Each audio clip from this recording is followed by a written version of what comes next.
This edition of the Ridley Report is brought to you by...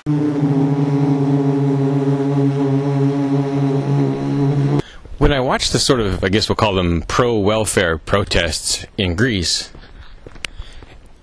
it makes me wonder if that's what's in our future in the U.S. in about 3 years. Say the Obama administration and big government Democrats actually have been shunted aside by people who want to get a little bit more control over spending. And then when they start exerting that control and they start reducing spending, that triggers America's welfare community to do what the Greeks are doing right now, rioting. Or maybe just, a polar opposite of the Tea Parties. What would be the implications of that environment? Would it be better than the one we're currently living in? I'm not sure. But part of me has this feeling like America is headed toward a cliff at a certain speed. The speed is increasing. And we're probably at the point now where there's no way to avoid going over the cliff. So it's probably better to go over the cliff fast. And it may be better for people like you and me to be the infantry, while the government is the generals and gets all the blame.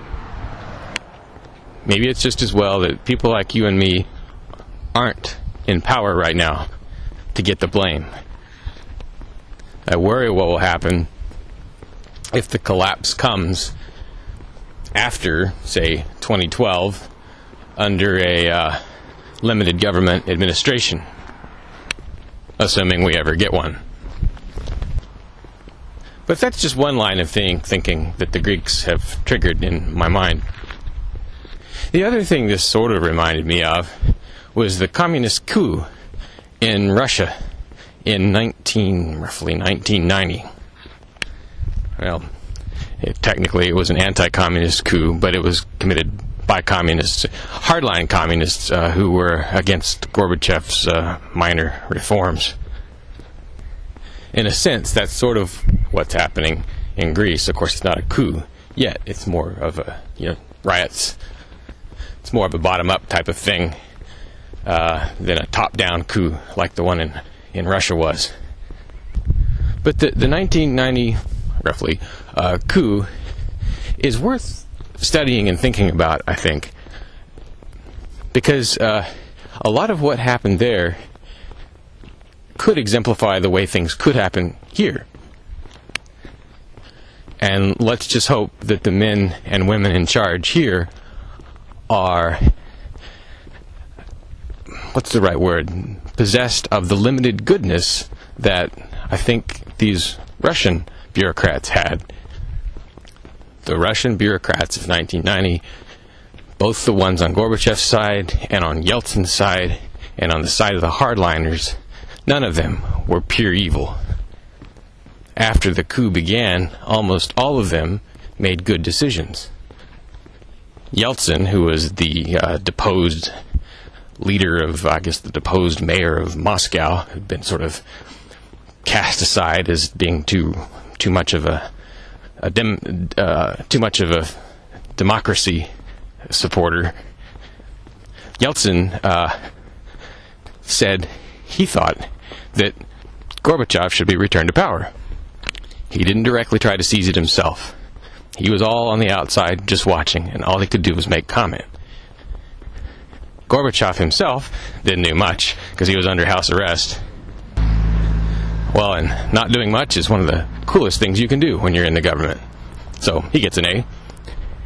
Then there were the coup leaders themselves. They had at their disposal the most powerful military in the region, obviously, and they had nuclear weapons, and they had some other really nasty, dangerous stuff. They had an infrastructure that had been built up over many decades, designed for controlling the population.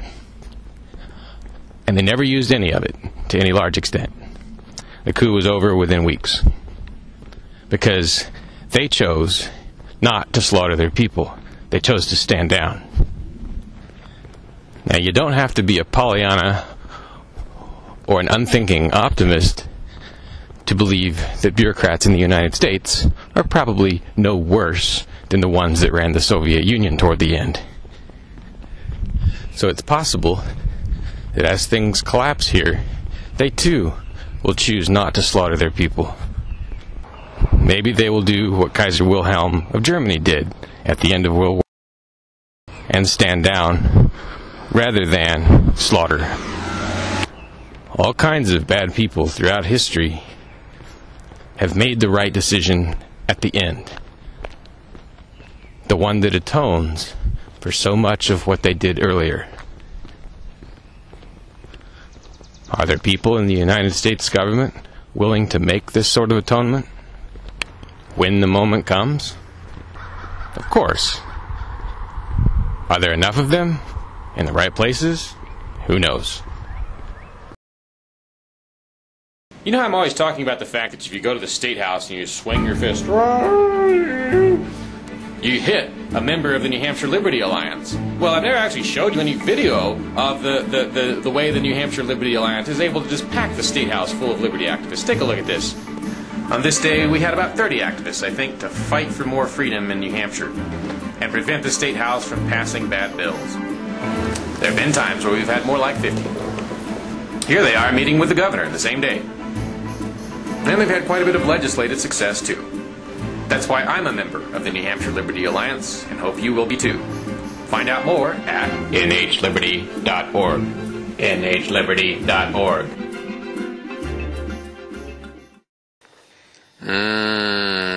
Public domain.